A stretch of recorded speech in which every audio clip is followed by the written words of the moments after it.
perkasaannya, nggak ada yang mustahil baginya. Karena Isra Mi'raj itu bukan kejadian biasa. Isra Mi'raj kejadian yang tak masuk akal di saat semua orang-orang tidak percaya.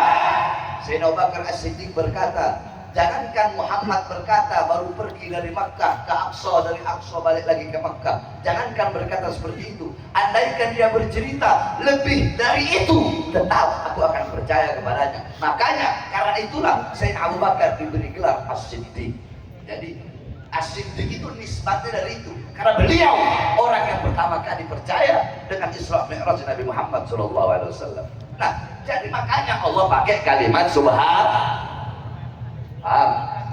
Itu subhana. Udah paham belum? Udah paham ya? Jadi kalau ayat atau hadis pakai subhana sama nggak pakai subhana nggak sama. Mana yang lebih luar biasa? Pakai subhana apa nggak pakai subhana? Makanya Allah memulai ayat tersebut dengan kalimat subhana. Paham? Paham? Kemudian lanjut baca ayatnya. Sama-sama. Subhanalladzi asra. Maha suci zat yang memperjalankan pada malam hari. Memperjalankan pada malam hari. Asra. Saudara-saudara, saya tanya, jawab yang keras. Kalau ada yang memperjalankan, berarti ada yang diperjalankan. Mungkin nggak kalau ada kalau ada fa'il nggak ada maf'ulnya, seperti contohnya memperjalankan, berarti kan ada yang diperjalankan. Paham nggak? Kalau ada yang memperjalankan berarti ada yang diperjalankan. Nah, di sini Allah berkata Maha Suci Zat yang memperjalankan. Berarti saya mau tanya, jawab semua yang keras. Siapa yang memperjalankan? Kurang keras. Siapa yang memperjalankan? Berarti Nabi Muhammad bukan berjalan sendiri, Pak. Berarti Isra Mi'raj itu bukan kemauan Nabi, bukan keinginan Nabi. Karena Nabi Muhammad tidak berjalan sendiri, tapi Allah yang memperjalankan. Allah yang ingin ketemu Nabi, Allah yang rindu kepada Nabi. Kenapa? Karena Allah ingin menggembirakan Nabi Muhammad. Karena Allah tahu tahun tersebut adalah amul hazn atau tahun kesedihan bagi Nabi. Karena di tahun yang sama paman yang beliau cintai dan istri yang beliau cintai Sayyidatuna Khadijah wafat di tahun yang sama, makanya tahun itu dinamakan tahun kesedihan. Allah tahu keadaan hati Nabi Muhammad, makanya Allah gembirakan, Allah hibur, Allah senangkan dengan perjalanan Isra wal Mi'raj. Paham? Paham? Lanjut. Subhanalladzi asra bi 'abdihi bi 'abdihi. Al-'abd, perhatikan. Al-'abd. Saya tanya, yang Isra Mi'raj, yang Isra di sini siapa? Jawab, yang Isra siapa? Nabi Muhammad. Dalam ayat itu Allah berarti menyebut Nabi Muhammad dengan sebutan Al-'abd, dengan sebutan hamba. Karena hamba Allah itu jin hamba Allah, iblis hamba Allah. Paham? Nah, Al-'abd di sini kata para ulama terbagi menjadi dua. Jadi Isra Mi'raj ini pertama ada ulama yang bilang Rasulullah Isra wal Mi'raj fil manam, yakni birruh. Ada yang mengatakan Nabi Muhammad Isra Mi'raj itu cuma ruhnya saja, jasadnya enggak. Itu berdasarkan hadis ya, kepada hadis riwayat Sayyidatuna Aisyah radhiyallahu anha. Tetapi ada juga ulama yang mengatakan Nabi Muhammad Isra Mi'raj bil jasad war ruh, pakai jasad dan juga ruh. Terserah kalian mau ikut yang mana. Kalau saya mengikuti yang tadi Al-'abd. Al-'abd hamba di sini maksudnya adalah hamba yang utuh. Di situ pakai isim ma'rifat alif lam. Hamba yang utuh. Maksudnya apa? Ra'a yara bi alatil ilm, yatakallam bi alatil lisan, yasma'u bi alatil udhun, syaqa bi alatil qalam, yamshi bi'alatil rijlain. Maksudnya hamba yang utuh adalah hamba yang melihat dengan kedua mata, mendengar pakai alat telinga, berjalan pakai alat kaki, memegang, menyentuh pakai alat tangan, merasa pakai alat hati. Jadi maksudnya al-abd adalah hamba yang utuh, berarti bil jasad waruh, jasad dan juga ruh. Sebab kenapa? Kalau Nabi Muhammad Isra Mi'raj cuma ruhnya saja, ayatnya akan berbunyi subhanalladzi asra bi ruhi.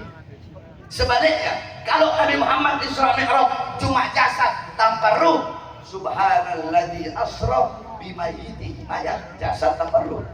Tapi di situ pakai al-abd, hamba. Maknanya apa? Bil jasad war ruh yaqtatan ra'a azizul wahhab bila hijab. Jasadnya, ruhnya dalam keadaan sadar, dalam keadaan terjaga. Nabi Muhammad berjumpa langsung dengan Allah tanpa ada setitik pun penghalang.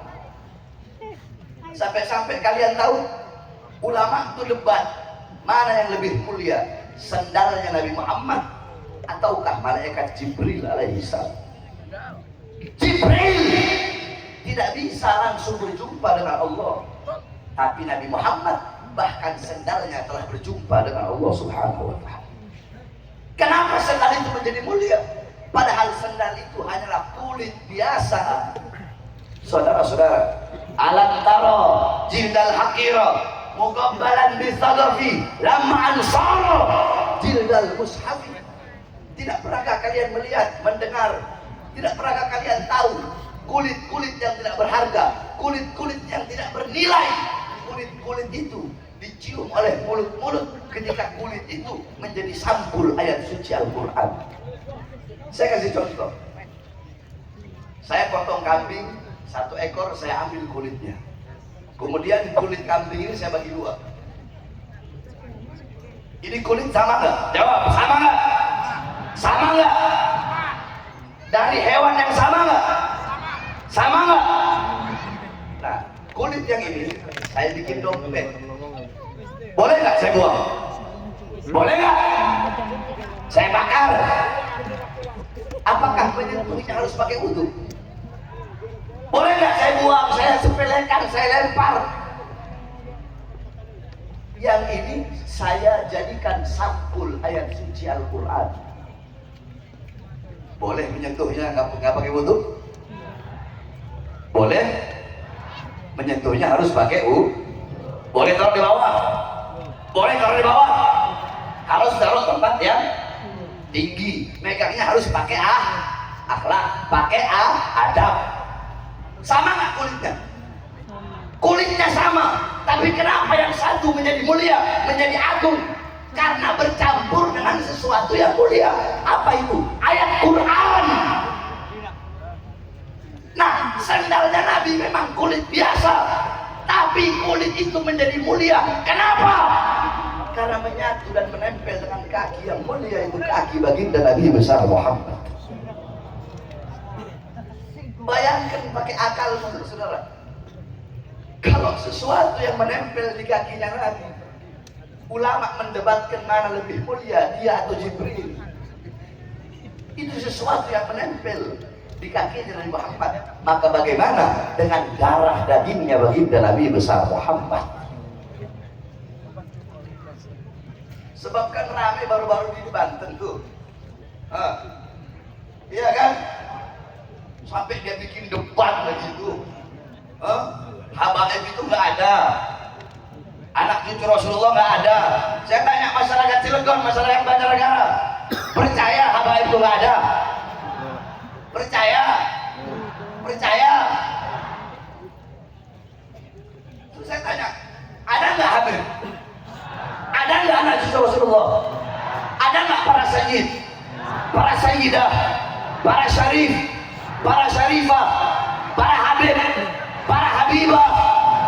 Ada nggak para anak cucu Rasulullah? Kalian tahu dari mana? Dari bapak kalian dari kakek, terus seterusnya. Kalau ada orang ngaku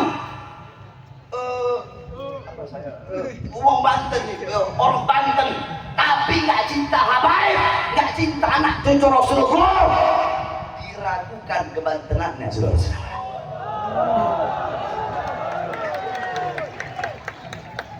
itu nggak cinta, apalagi menafikan. Betul? Betul? Udah saya tantang, mau debat pakai ilmu ayo, mau adu pukul ayo, mau adu golok ayo.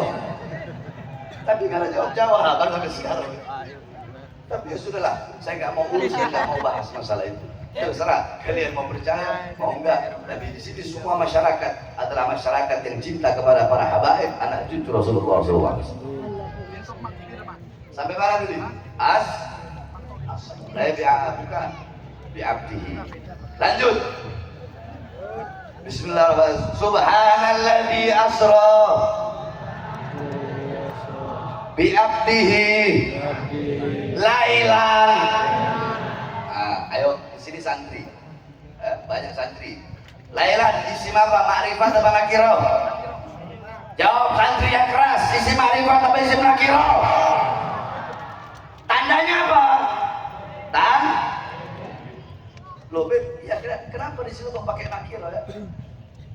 Bimakna taklif fi muddatil isra. Itu maknanya. Maknanya adalah penyedikitan daripada waktu malam. Saudara-saudara, kan kita tahu dalam ilmu nahwu, al-baitu sama baitun itu nggak sama. Al-baitu, rumah itu. Oh jelas rumah itu punya si A, warnanya begini, 2 tingkat, model rumahnya begini. Itu al-baitu isim ma'rifat. Tapi kalau nakiro, baitun itu nggak tahu rumah siapa, rumah aja, rumah. Nggak tahu rumahnya punya siapa, warnanya apa, bentuknya bagaimana. Paham? Nah, di situ Allah pakai lailan, bukan al-lail. Kenapa? Kalau al-lail artinya 1 malam penuh. Kalau pakai al-lail berarti dari Muhammad Isra-nya, Mi'rajnya selama 1 malam penuh. Di situ pakainya lailan, maknanya penyedikitan. Berarti Nabi Muhammad Isra Mi'raj bukan 1 malam penuh. Bisa jadi 1 jam dalam 1 malam itu, atau 10 menit, atau 1 menit, atau 1 detik. Wallahu a'lam. Paham? Jadi maknanya bukan 1 malam penuh, tapi hanya sedikit daripada waktu malam. Paham? Paham? Mau saya lanjutin penjelasannya? Atau langsung ke inti sari Isra Mi'rajnya? Mau ngaji? Subhanalladzi asra bi 'abdihi lailan, lanjutkan. Minal Masjidil Haram. Sama-sama. Minal Masjidil Haram. Bet, apa itu Masjidil Haram? Saya kalau ngajar satu persatu. Sebenarnya lebih enak ceramah, lebih enak ngajar daripada ceramah. Ceramah saya suara saya. Kalau ngajar ini kan lebih enak kayaknya. Ya.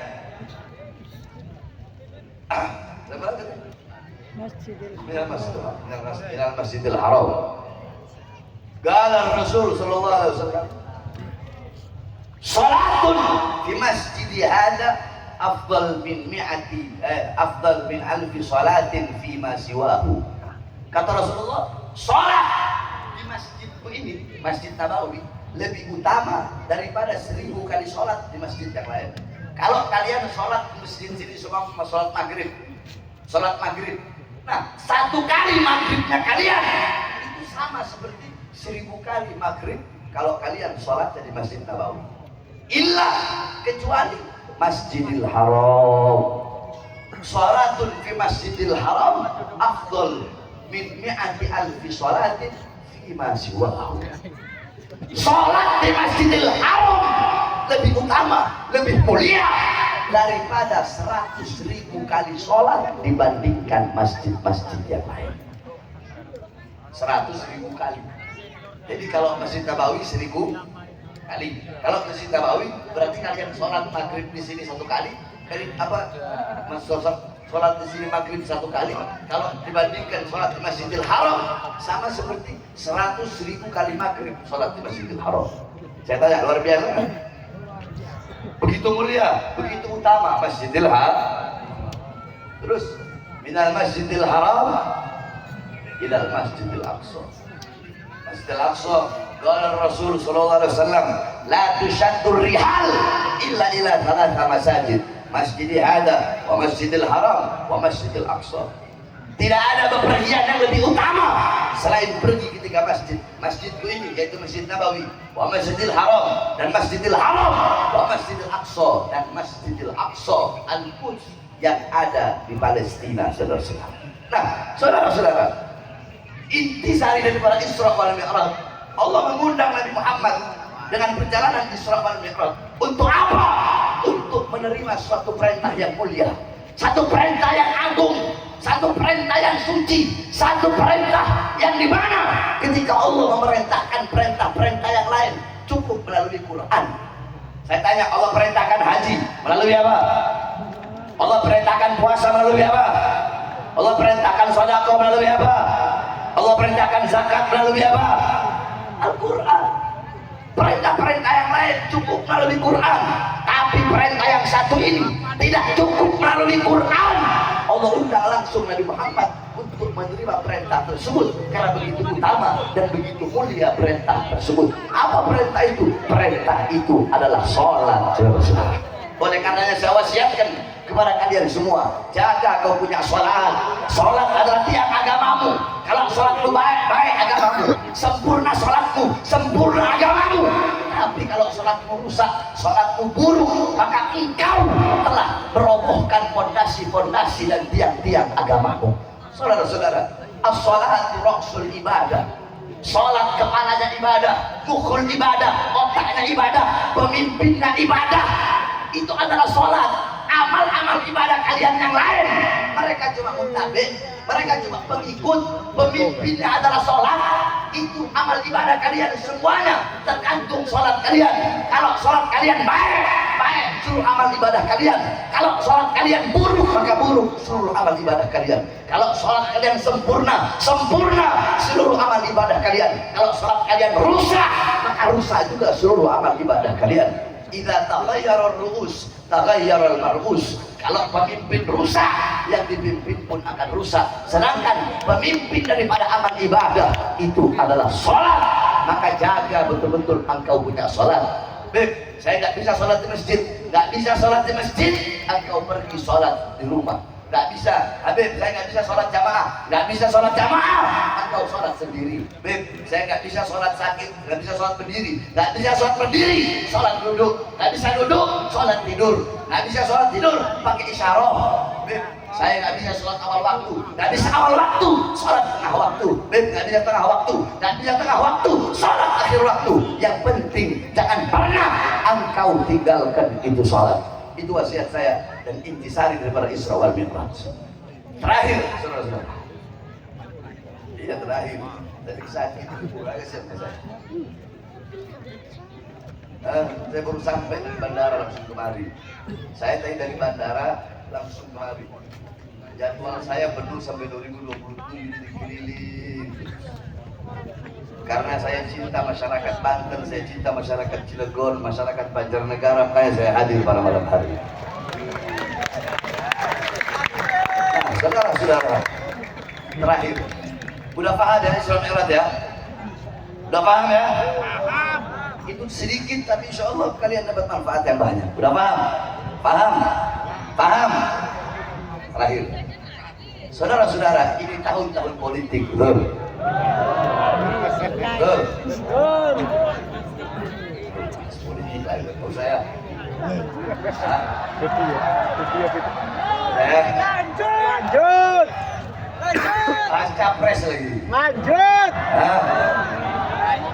Mau. Mau. Mau. Mau. Mau. Nanti bilang Habib Bahar kampanye di Cilegon. Ntar bilang begitu lagi. Mau dibahas nggak? Mau. Mau nggak? Mau. Lanjut. Lanjut. Benar. Kalian yang minta ya? Iya. Benar ya? Siap. Sudah. Saudara-saudara, ini musim-musim politik. Ini tahun-tahun politik. Ini tahun-tahun kita memilih pemimpin. Ini tahun-tahun kita memilih presiden. Nah, saudara-saudara sekalian yang dimuliakan oleh Allah Subhanahu wa taala. Sebelum saya bahas ini semuanya, coba ikuti kata-kata saya.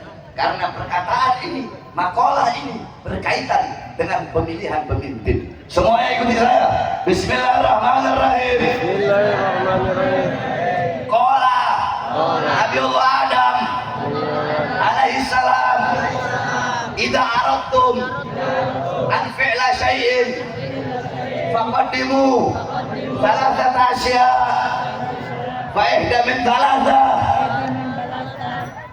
istasyirul akhyar. Nabi Allah Adam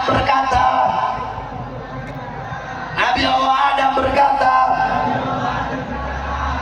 wahai manusia, wahai anak cucuku, kalau kalian hendak melakukan suatu perkara, suatu hal, suatu perbuatan, suatu pilihan, suatu pekerjaan, apapun, sebelum melakukan hal itu, perkara itu, maka dahulukanlah 3 perkara.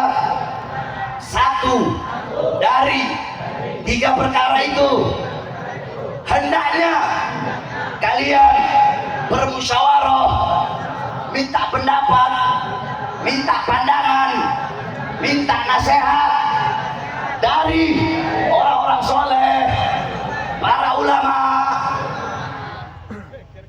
Andaikan dulu aku meminta pendapat, nasihat malaikat di dalam memakan buah khuldi, maka pasti malaikat akan memberikan nasihatnya kepadaku untuk menjauhi pohon tersebut.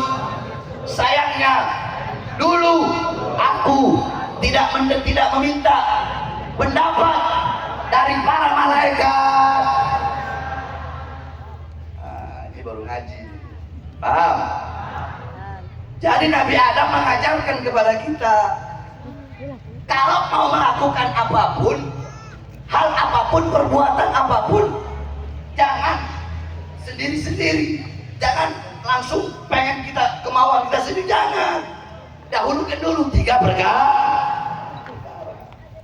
Kenapa saya cuma bahas 1, saya nggak bahas yang 2? Nanti yang 2 kalau saya datang lagi sini baru saya bahas.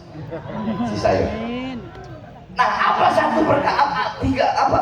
Perkara yang pertama, istasyirul apa tadi? Tadi baca istasyirul akhyar. Hendaknya bermusyawarah dengan orang-orang soleh, orang baik, al-akhyar. Hendaknya musyawarah dengan orang soleh. Kalian mau melakukan apapun, minta nasihat ulama, datang ke para ustaz-ustaz, datang ke kiai-kiai, datang ke para ajengan, para guru-guru, datang kepada para habaib, datang minta nasihat mereka, minta pendapat mereka. Bagaimana? 1 contoh, jangankan dalam memilih pemimpin, saudara-saudara, milih pemimpin, milih nama anak aja. Ibu-ibu punya anak baru lahir, datang ke para ulama. Ustaz, di sini ini bahasanya di sini kan Cilegon kan 2, ada Jawa, ada Banten itu kan ada Jawa, ada Sunda. Ini Sunda apa Jawa? Ora.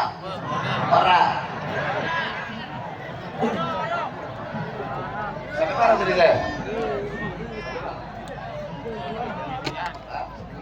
Nah, ibu-ibu punya warana ya.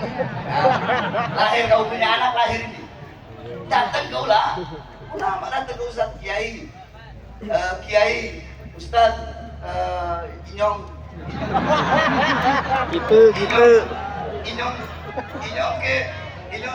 Inyong ke arah anak katanya jaluk nama.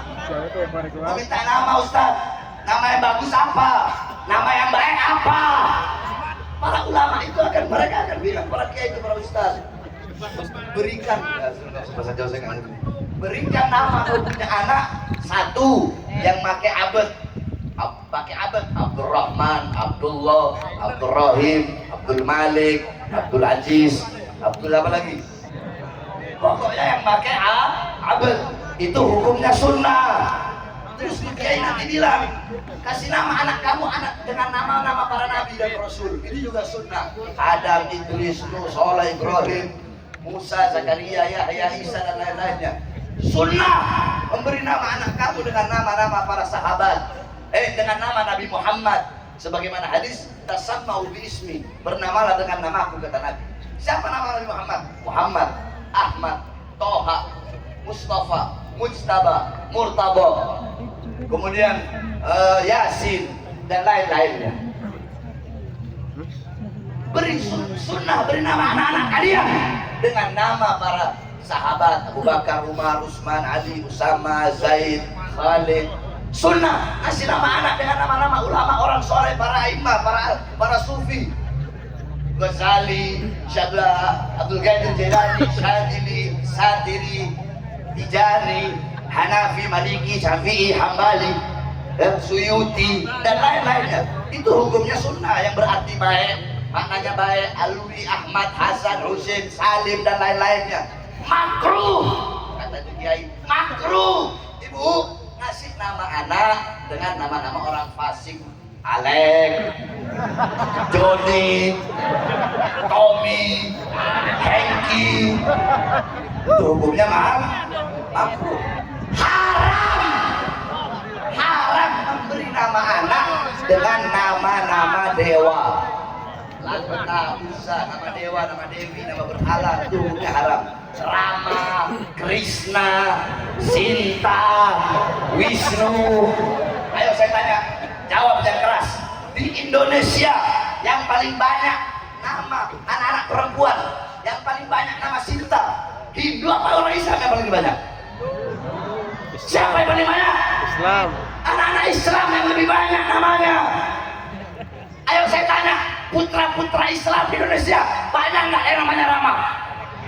Banyak nggak yang namanya Krishna? Banyak nggak yang namanya Wisnu? Kenapa orang tua memberi nama anak mereka dengan nama-nama dewa? Karena orang tua mereka goblok, bodoh, nggak datang ke ulama untuk minta nasihat.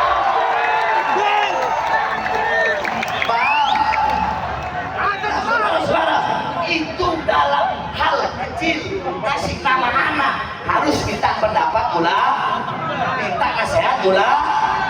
Itu milih nama anak, apalagi untuk memilih pemimpin, betul? Makanya saya tanya masyarakat Banjarnegara 2024 mau ikut siapa? Ikut ulama apa tidak? Mau ikut siapa? Ikut siapa? Ulama. Ikut siapa? Istimewa ulama. Benar, ikut ulama. Betul. Gak ikut partai. Enggak. Mau ikut siapa? Ulama. Mau ikut siapa? Baik, ikut ulama. Tapi ulamanya ada dua. Ada dua kelompok, dua golongan di ulama. Yang pertama, yang ke satu, ada ulama, ada ustaz, ada kiai, ada habib yang pada tahun-tahun politik ini mereka menggelar ijtima ulama, bermusyawarah. Ulama se-Indonesia itu dari kampung-kampung, dari desa-desa semua diundang datang musyawarah. Di situ ada ahlul halli wal adli. Apa itu ahlul halli wal adli? Kalau saya jelasin tapi sungguh nggak kelar. Lanjut. Intinya ahlul halli wal adli itu syauka wasatwa minar ru'asa wal ulama alladzina ittafaqan nas haulahum ila akhir, panjang kalau saya mau jelaskan. Intinya ahlul halli wal adli, ahlul halli wal adli mereka adalah orang-orang yang berhak, yang bisa untuk memilih, melepaskan, menceraikan, atau mereka yang berhak mengangkat, mereka juga yang berhak untuk melepaskan atau menurunkan atau membiarkan atau tidak memilih mana-mana. Nah, ada ahlul halli wal adli. Maksudnya apa? Maksudnya ahlul halli wal adli itu bakal milih. Andaikan kalau ada dua-duanya baik ini capres, atau tiga-tiganya baik, mungkin nggak kita pilih dua-duanya? Kalau dua, mungkin nggak kalau tiga kita pilih tiga-tiganya? Yang kita pilih pasti Satu. tuh, nggak mungkin milih dua, nggak mungkin milih tiga-tiganya kan? Paham nggak maksud saya? Paham. Nggak mungkin milih dua, nggak mungkin milih tiga-tiganya. Jangan ini dulu, otak kalian langsung ngawur. Maksud saya nggak mungkin milih Ayo dua-duanya kalian pilih, bisa emang? Satu aja. Bisa pilih 2, Amin. bisa pilih 3, terus pilih berapa? Harus berapa? Amin. Kalau ada 2, kalau ada 3, harus pilih salah satu. Betul. Salah satu Amin. harus dipilih.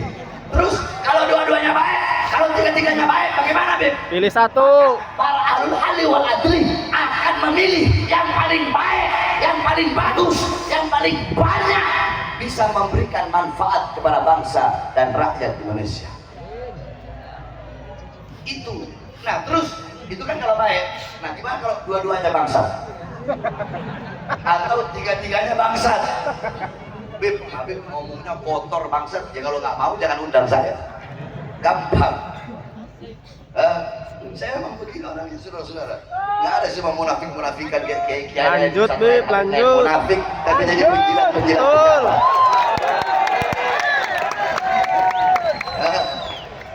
Jadi penjilat-penjilatnya pejabat. Betul. Nah, saudara-saudara sekalian yang dimuliakan oleh Allah Pulang, pulang. kalau dua-duanya bangsat, dua-duanya buruk, tiga-tiganya buruk, milih nggak? Milih nggak? Ada yang bilang enggak, ada yang bilang milih. Ikut ulama. Terus pilih. Para ulama, para ahlul halli wal adli, kalau tiga-tiganya buruk, tiga-tiganya rusak, mereka akan memilih yang paling ringan keburukannya, paling ringan kebangsatannya, paling sedikit keburukannya, paling sedikit berbahayanya. Kalau di antara tiga itu, sebab kenapa? Sebab kalau nggak milih, tiga-tiganya buruk terus nggak milih, bisa jadi yang nanti naik adalah yang paling banyak keburukannya. Betul? Betul. Bisa jadi yang paling bangsat yang jadi kalau nggak milih, saudara-saudara. Betul? Betul? Nah, berarti suara-suara kalian yang menentukan nasib bangsa ke depan, suara-suara kalian yang menentukan nasib Indonesia ke depan, baik buruknya bangsa, baik buruknya negara, makmur atau tidaknya rakyat, sejahtera atau tidaknya rakyat, tergantung dari suara-suara kalian. Maka jangan sampai suara-suara kalian itu bisa dibeli pakai uang, saudara-saudara. Ikutilah para ulama di dalam memilih pemimpin. Nah, kemarin hasil daripada ijtima ulama, para ulama telah memilih di antara 3 capres tersebut. Mereka mengeluarkan pendapatnya, mengeluarkan pandangannya, nasihatnya dengan syarat-syarat kepada sang pemimpin tersebut, sehingga terpilihlah dari hasil musyawarah ijtima ulama, yaitu capres Anies Baswedan dan Muhaimin Iskandar. Takbir. In.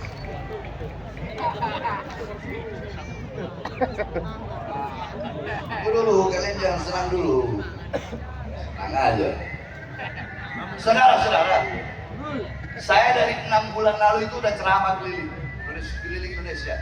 Dari sebelum ijtima ulama digelar, saya udah keliling untuk menyerukan, mengajak umat rakyat masyarakat untuk memilih siapapun yang lahir dari ijtima keputusan ulama. Itu dari 6 bulan lalu. Kalau mau dikalikan, ya, udah dihitung-hitung. Satu malam saya ceramah paling sedikit 4 tempat. Kalau malam Sabtu, malam Minggu, malam Senin itu bisa sampai 10, 11, 12 tempat satu malam. Itu yang hadir paling sedikit 5.000. Kita ambil umumnya 10.000. Bahkan bisa ratusan ribu satu acara. Kita ambil 10.000. Berarti satu minggu 7 hari. Satu minggu 7 hari berarti 60.000. Kenapa ambil 60.000? Karena malam Selasa saya nggak bisa. Malam Selasa itu jadwal saya ngajar para kiai, ngajar para ustadz, ngajar Ihya, karangan Imam Ghazali sama Risalah Al-Qusyairiyah. Nah, itu udah dihitung sampai bulan ini, sampai akhir Desember itu total sekitar 7.800.000 suara. Itu hanya dari saya yang keliling selama 6 bulan, saudara-saudara. Itu saya hadiahkan untuk si Anies dan wakilnya. Akan tetapi, saudara-saudara, ingat, saya peringatkan. Saya tanya semua yang hadir di sini, 2024 nanti ini Februari, mau ikut ulama apa tidak? Ikut ulama. Mau ikut ulama apa enggak?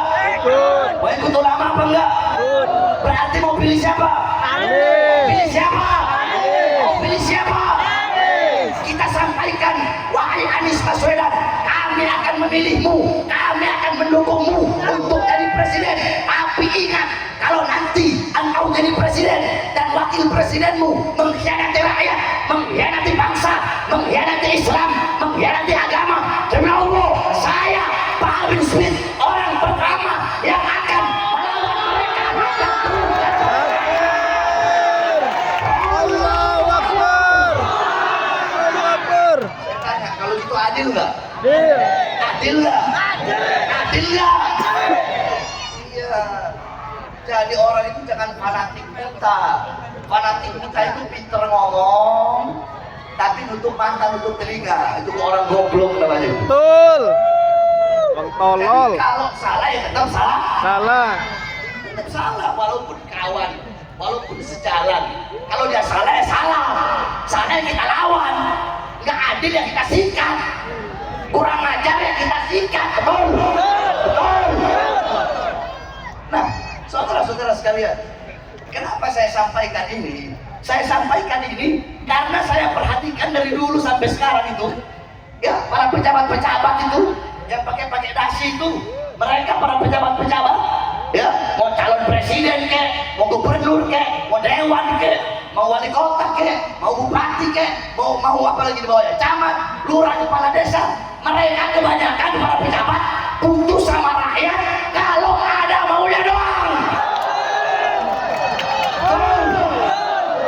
Kayak pemilu ini, itu para capres, partai-partai pendukungnya, terus tim suksesnya mendadak jadi santri, pakai peci, pakai sarung, betul.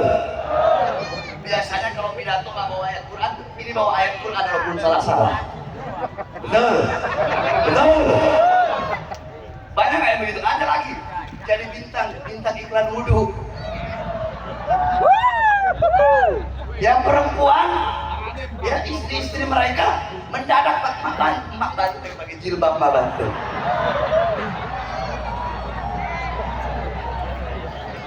Mendadak yang perempuan jadi santriwati, datang ke masjid, betul, datang ke majelis taklim, betul, butuh sama ustaz, butuh sama kiai, butuh sama habaib.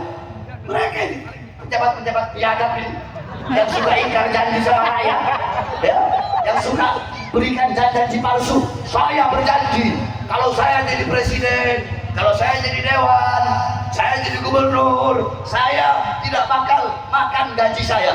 Biadab, pendusta, pembohong. Iya, gaji presiden berapa sih? 40 juta, 60 juta. Gaji kalian berapa? Paling cuma 40-60 juta. Memang tidak kalian makan, tapi ratusan triliun uang rakyat, uang bangsa kalian makan. Itu uang rakyat, uang masyarakat. Betul. Jangan kalian jangan mentang-mentang punya pangkat, punya jabatan. Oh, saya jenderal, saya panglima TNI, oh, saya Kapolri, oh, saya presiden, oh, saya menteri. Gak ada urusan.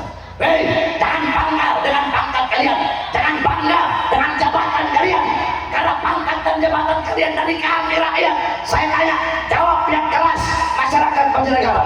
Jawab. Saya tanya, mereka punya uang hasil dari mana? Dari mana? Baju mereka dari siapa? Kendaraan mereka dari siapa? Rumah dinas mereka dari siapa? Senjata mereka dari siapa? Dari keringat rakyat, dari darah rakyat. Maka kalian jangan macam-macam sama rakyat, jangan semena-mena sama rakyat, mentang-mentang punya pangkat, punya jabatan. Hei, ingat, para pejabat-pejabat biadab, di atas kalian ada kami, rakyat Indonesia, saudara.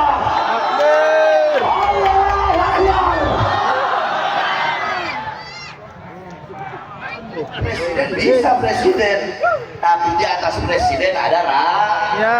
Di atas presiden ada rakyat. Ada rakyat.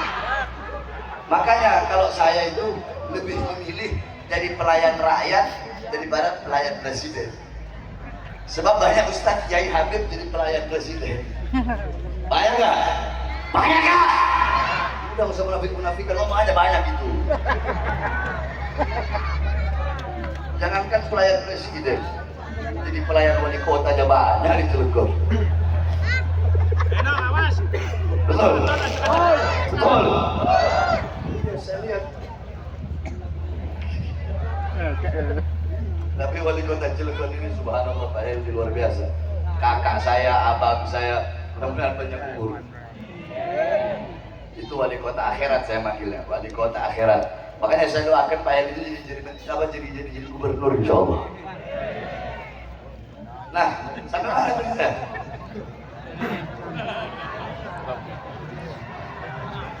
Iya, jadi pejabat sekarang ini butuh sama rakyat kalau ada maunya dong. Suka kasih janji palsu sama rakyat, betul? Ada yang masuk gorong-gorong? Ada nggak?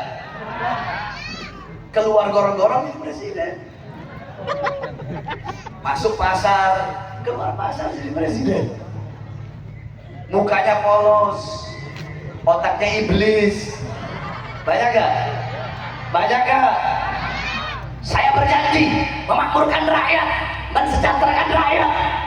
Rakyat mana yang makmur? Rakyat mana yang sejahtera? Yang makmur bukan rakyat, yang sejahtera bukan rakyat. Saya tanya, pengangguran makin banyak, betul? Pengangguran makin banyak, betul? Minyak naik, betul? BBM naik, betul? Yang susah tambah susah, nelayan susah, petani susah, pedagang kecil susah. Yang makmur investor-investor asing, yang makmur perusahaan-perusahaan Cina, perusahaan-perusahaan asing. Kita rakyat, kita masyarakat, kita pribumi Indonesia menjadi budak dan dijajah oleh negara dan pemerintah kita sendiri, saudara-saudara. Saya tanya, kezaliman seperti ini lawan atau biarkan? Lawan. Masyarakat Cilegon lawan atau biarkan? Lawan atau biarkan? Lawan atau biarkan? Ketidakadilan lawan atau biarkan? Lawan atau biarkan? Siap hancur demi Islam, siap binasa demi Indonesia, siap mati demi merah putih, demi NKRI. Allahu Akbar. Indonesia merdeka, merdeka. Makanya jangan heran kenapa saya 11 kali keluar masuk penjara. Karena saya mewakili suara rakyat. Suara saya suara kebenaran. Suara saya suara keadilan. Suara-suara kebenaran yang saya sampaikan akan menjadi mimpi buruk bagi para pengkhianat-pengkhianat bangsa, saudara-saudara. Suara-suara kebenaran, suara-suara keadilan yang saya sampaikan akan selalu terngiang dalam kuping-kuping koruptor, penjahat, biadab bangsa, para mereka anjing-anjing yang merampok harta rakyat bangsa di Indonesia, saudara-saudara. Makanya saya di penjara berkali-kali. Bahkan kalian tahu, saya baru bebas siang bebas. Saya jalani hukuman 2 tahun. Siang bebas, malamnya saya ceramah saya bela rakyat waktu Covid waktu itu. Besoknya saya langsung ditahan lagi. Bukan hanya ditahan, tetapi dibawa ke Nusa Kambangan, penjara di tengah laut. Tangan saya diborgol, saudara-saudara. Dari borgol tangan terputar, nyambung di borgol perut saya. Dari borgol perut nyambung sampai ke kaki, perut dan tangan saya diborgol. Saya dibikin seperti penjahat besar. Saya tanya, saya penjahat? Saya penjahat? Saya koruptor? Saya bajingan? Saya biadab? Saya maling uang rakyat? Saya merugikan negara? Saya pembunuh? Tapi kenapa saya ditangkap, saya ditahan, saya dipenjara, berkali-kali dicoba untuk dibunuh? Kenapa? Saudara-saudara, satu contoh, saya ceramah yang membuat saya ditahan lagi dengan Nusa Kambangan adalah isi ceramah yang bunyinya seperti ini. Itu ceramah dibilang provokasi, ceramah itu dibilang meresahkan masyarakat. Mau tahu apa isi ceramahnya? Mau tahu?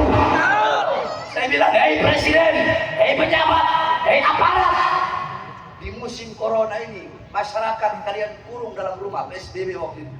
Kalian kurung dalam rumah, tapi tidak kalian berikan kebutuhan hidupnya. Kalian mau bikin hidup rakyat atau bikin mati rakyat? Itu katanya provokasi. Ayo di sini semua masyarakat, saya tanya, itu provokasi? Provokasi? Provokasi? Nah, saya tanya, itu meresahkan? Meresahkan? Meresahkan? Di situ pembelaan untuk provokasi dan keras. Apa itu? Saya sampaikan dalam ceramah saya itu, hei presiden, hei pejabat, hei aparat, berapa banyak pengangguran di Indonesia pada musim corona ini, tapi tenaga kerja dari Cina terus kalian kirim di masa corona, kalian kirim ke daerah Sulawesi Morowali. Itu provokasi. Provokasi. Meresahkan. Terus apa itu? Apa itu? Apa itu? Yang ketiga saya bilang, hei presiden, hei pejabat, hei aparat, warung-warung kecil milik rakyat, milik pribumi Indonesia, usaha-usaha kecil mereka kalian paksa tutup di masa corona, tapi mal-mal perusahaan-perusahaan asing tetap buka di depan mata kalian. Saya tanya, itu provokasi? Itu meresahkan? Terus yang goblok saya atau mereka? Yang goblok siapa? Yang tolol siapa? Yang bodoh siapa? Jokowi. Yang sekolah siapa? Jokowi. Seperti itu kok dibilang meresahkan. Saya tanya, kalian merasa terwakili nggak dengan ceramah tadi? Dengan 3 tadi? Terwakili nggak? Mewakili. Yang jujur jawab. Tapi memang meresahkan sih. Tapi bukan meresahkan rakyat. Saya tanya, meresahkan nggak? Meresahkan mereka. Terus meresahkan siapa, Bib? Saya kan pernah bilang, ingat nggak selalu kata-kata saya, lidah Habib Bahar kayak alkohol. Saya tanya, kulit kalau nggak ada luka kena alkohol dingin nggak? Dingin nggak? Dingin. Adem nggak? Ayam nggak? Tapi kalau kulit ada luka kena alkohol sakit nggak? Sakit nggak? Perih nggak? Pejabat kalau baik, adil, hatinya bagus, kelakuannya bagus, saya mau ngomong apa aja dia adem, dia dingin, gak ada apa-apa, betul? Tapi kalau ada pejabat dengar ceramah saya kelocotan, berarti hatinya penuh dengan luka. Hatinya nggak benar, hatinya rusak, pengkhianat bangsa, penjahat, biadab. Itu mereka itu. Ceramah memang meresahkan, tapi meresahkan mereka, saudara. Tapi saya nggak ada urusan. Saya sekarang ini, dari dulu bahkan sampai sekarang saya sudah nggak peduli. Mau dipenjara kek, mau dibunuh kek, saya udah nggak peduli.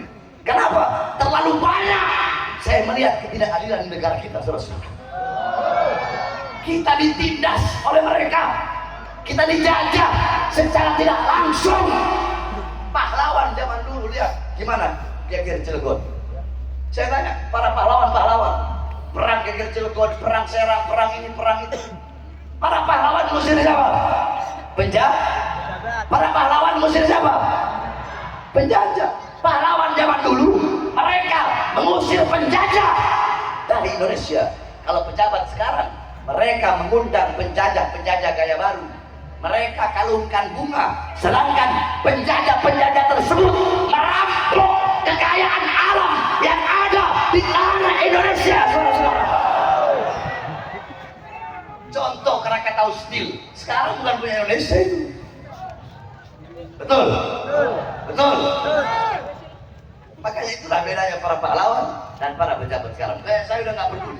Kalian mau penjarain lagi, bodoh amat, silahkan. Mau bunuh saya, nggak ada masalah. Jangankan cuma di penjara itu kecil, resiko paling kecil demi bangsa, demi rakyat, demi masyarakat, demi kalian, demi umat. Jangankan di penjara, nyawa saya, jiwa saya, darah saya murah harganya, tumpah untuk bangsa dan rakyat Indonesia. Allahu Akbar, Allahu Akbar, Allahu Akbar. Makanya wahai para pemuda-pemuda Cilegon, pemuda-pemudi Cilegon, pemuda-pemudi Bojonegara, kalau besok atau suatu saat nanti saya mati, saya dibunuh, atau saya diracun, atau saya ditembak, atau saya dibikin mati seperti kecelakaan. Pokoknya kalau saya mati, kalau saya tiada, kalau saya wafat, berjanjilah kalian jangan pernah kalian padamkan api-api perjuangan yang selama ini saya nyalakan, saudara-saudara. Siap lanjutkan perjuangan, siap lanjutkan perjuangan, siap lanjutkan perjuangan. Allahu Akbar. Mudah-mudahan Allah berikan Indonesia pemimpin yang baik, pemimpin yang adil, pemimpin yang bisa mensejahterakan rakyat, pemimpin yang menjadikan Indonesia sebagai negara kuat, negara perkasa, negara yang berdiri sendiri tanpa harus minta tolong, atau tanpa harus utang, tanpa harus tanpa harus butuh kepada negara-negara lain. Kalau boleh, biar negara-negara lain yang datang ngerengek ke kita, saudara-saudara.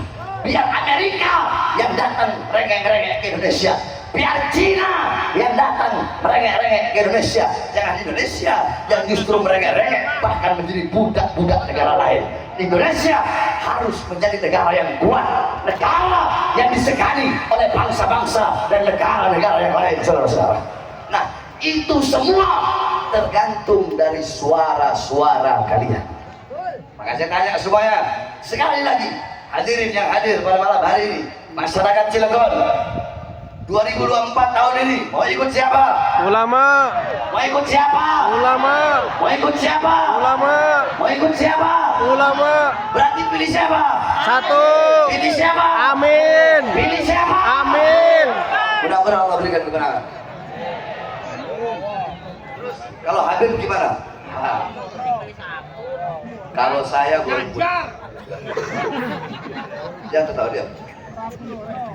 Itu ikhtiar saya. Saya golput, saya nggak pilih sama-sama di antara mereka. Saya bodoh amat, saya nggak peduli siapapun presidennya. Ya, karena saya nggak suka. Kami punya kakek berkata, andaikan pangkat, andaikan jabatan sultan. Kalau sultan sekarang ya presiden lah. Bisa dipegang oleh seekor binatang, maka demi Allah, binatang peliharaan kami tidak rela kami berikan gelar pangkat dan jabatan untuk menerima jabatan tersebut. Jadi kami nggak gila pangkat, nggak gila jabatan, enggak. Saya tanya, pernah saya meninggalkan umat? Pernah? Pernah saya mengkhianati umat? Pernah saya meninggalkan umat? Pernah Imam Besar Habib Rizik meninggalkan umat? Mengkhianati umat? Walaupun berkali-kali kami dipenjara, berkali-kali kami diancam, dihukum, berkali-kali, tapi kami tetap tidak kapok. Untuk apa?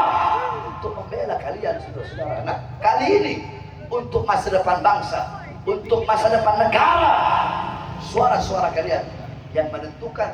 Maka jangan sampai suara-suara kalian bisa dibeli oleh uang. Pilih pilihan ulama. Insya Allah, Allah berikan kesejahteraan bagi seluruh bangsa dan rakyat Indonesia. Tapi yang paling penting ingat, ya, ingat siapapun berhak untuk memilih, betul? Jadi kalian, saya mau bilang kita, saya kan golput.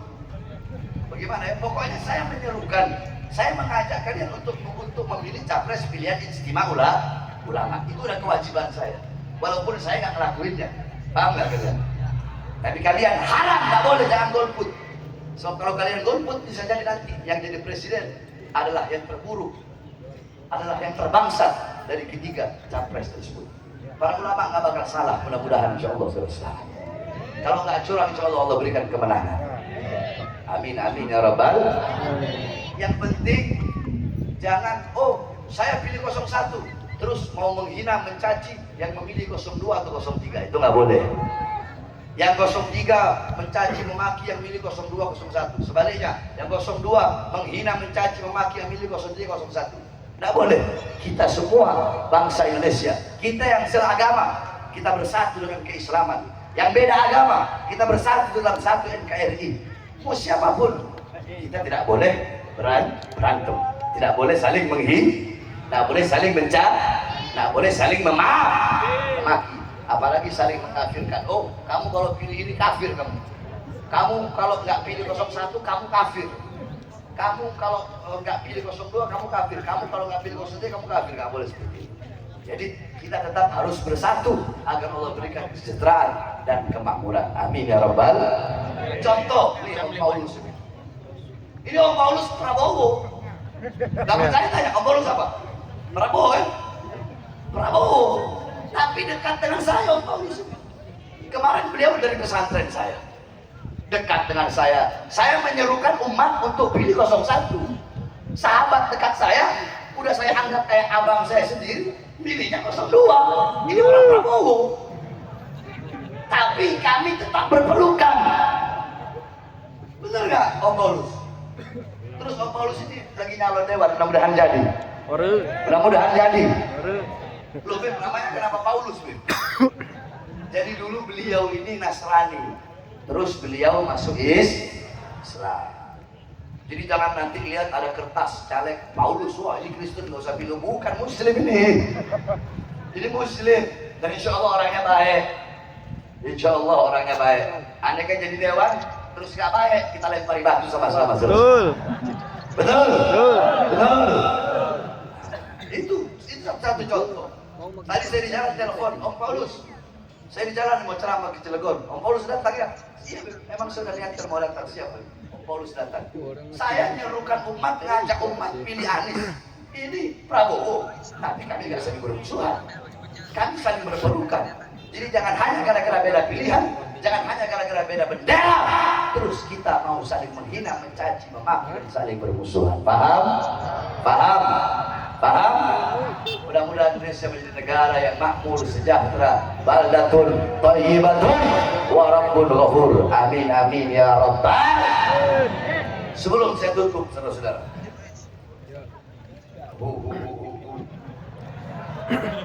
Saya bilang saya ini lagi sakit. Lamun apa Bib? lamun ure orang Banjarnegara aing Campur. ule radantan.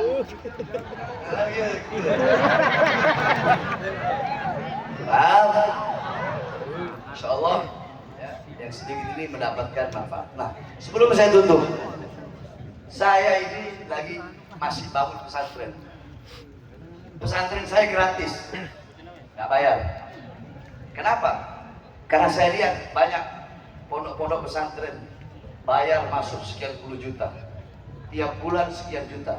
Terus bagaimana nasib anak-anak yang nggak mampu, betul? Nasib orang-orang susah, orang miskin, orang tua yang susah, nggak bisa mondokkan anaknya karena biaya mahal. Makanya pondok pesantren saya gratis. Gratis, nggak bayar. Saya yang jamin 2 tahun mondok insya Allah bisa baca kitab.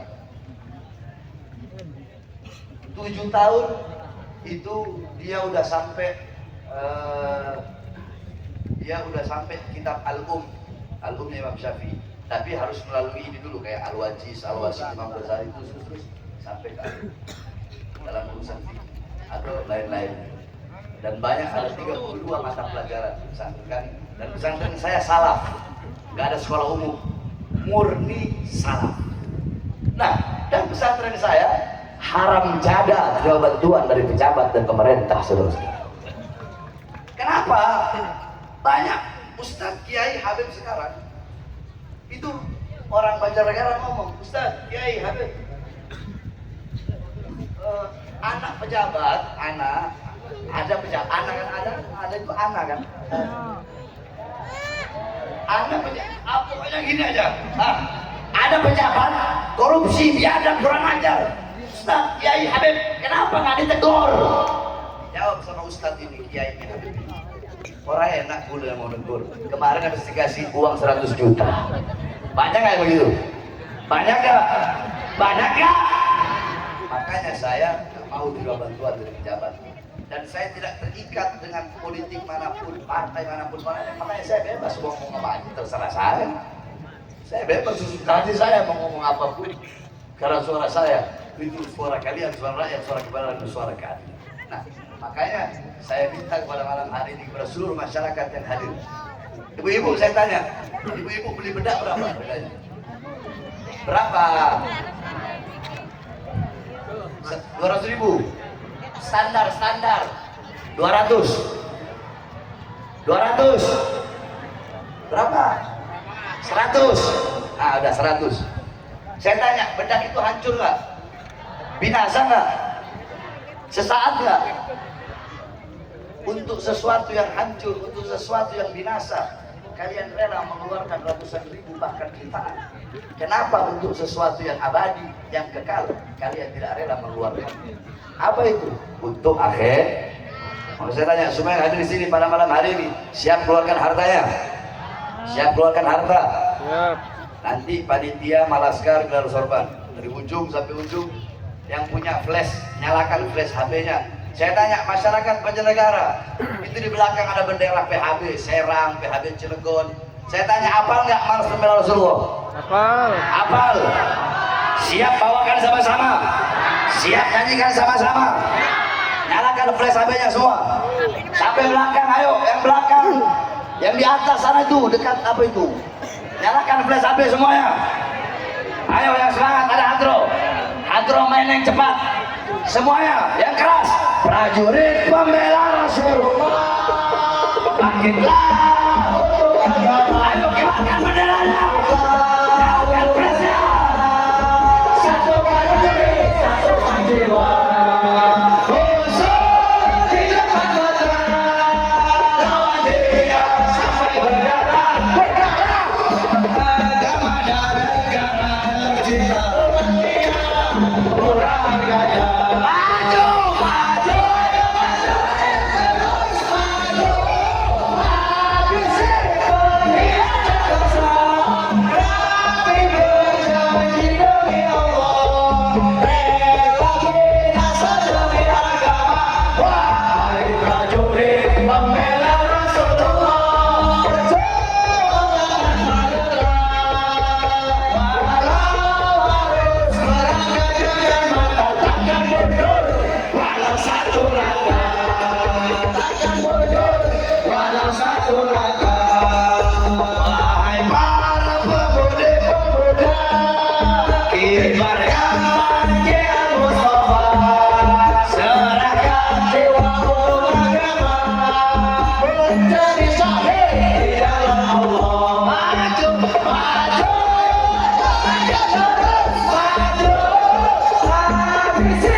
untuk melawan pengkhianat bangsa.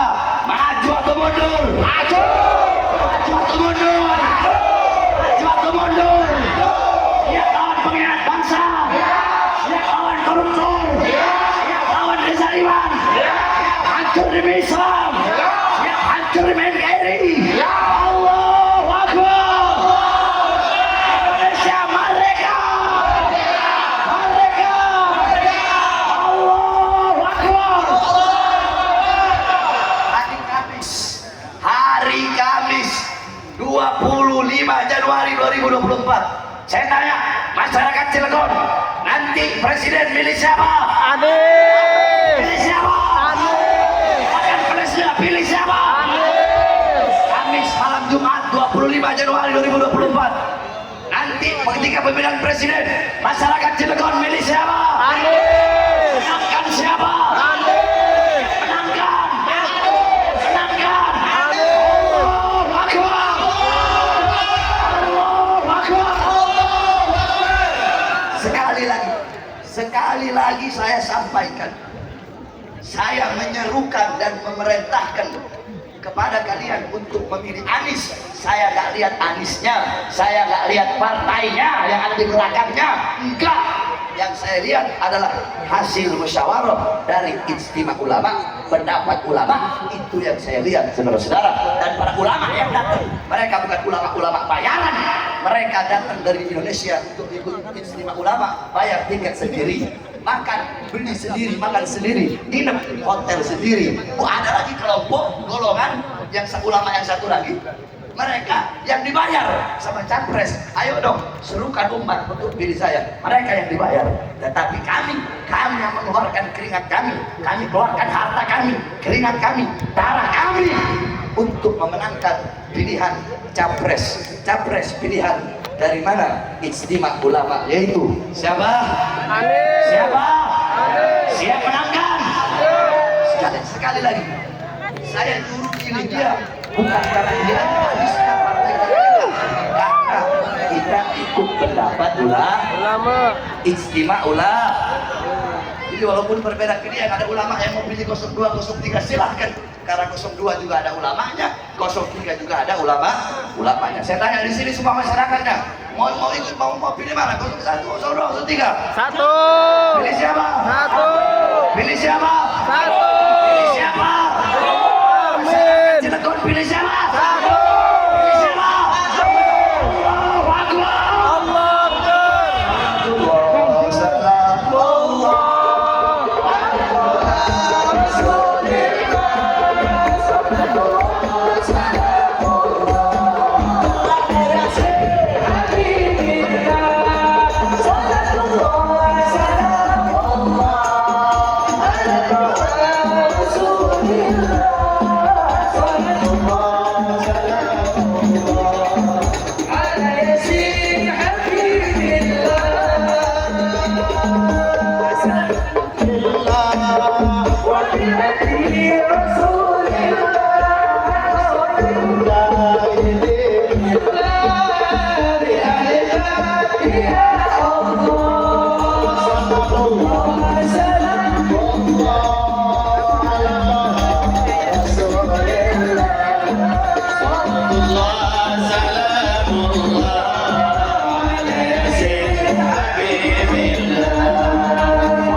Salam Allah, salam Allah.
Bapak Ibu hadirin dan hadirat sekalian rahmatullah.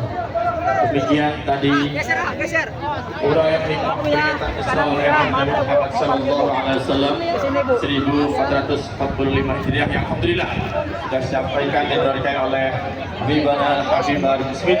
Semoga apa yang disampaikannya tadi senantiasa bermanfaat bagi kita semua baik di dunia maupun di akhirat. Amin ya rabbal alamin. Untuk acara yang terakhir yaitu penutup atau doa yang pada kesempatan kali ini insyaallah akan dipimpin oleh Hadratil Mukarram wal Muhtaram Bapak Kiai Haji Uwaisatul Qarni. Dan sebelum dibacakan doa dimohon kepada semuanya untuk tenang untuk mendengarkan doa ini secara sesama. Kepada beliau dengan segala hormat dipersilakan.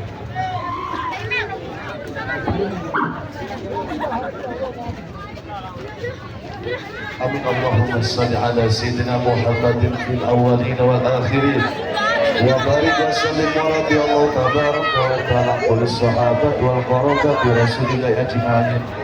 Amin amin amin ya mujibas sa'ilin wa ya qabilat tayyibin alhamdulillahi rabbil alamin lakal hamdu ya ma'bud hamdan yuafi ni'amahu wa yukafi mazidah ya rabbana lakal hamdu kama yanbaghi li jalali wajhika wa li sultanik. Allahumma salli ala sayyidina Muhammad wa ala ali sayyidina Muhammad. Allahumma ij'al jam'ana hadha jam'an marhuma wa tafarruqana min ba'dihi tafarruqan ma'suma. Allahumma ij'al jam'ana هذا جمعا مغفورا وتفرقنا من بعده تفرقا مشكورا اللهم إنا نعوذ بك من الشر والشرك والكفر والردة والنفاق والفسق والشقاق وسوء الأخلاق وسوء المنظر في القلب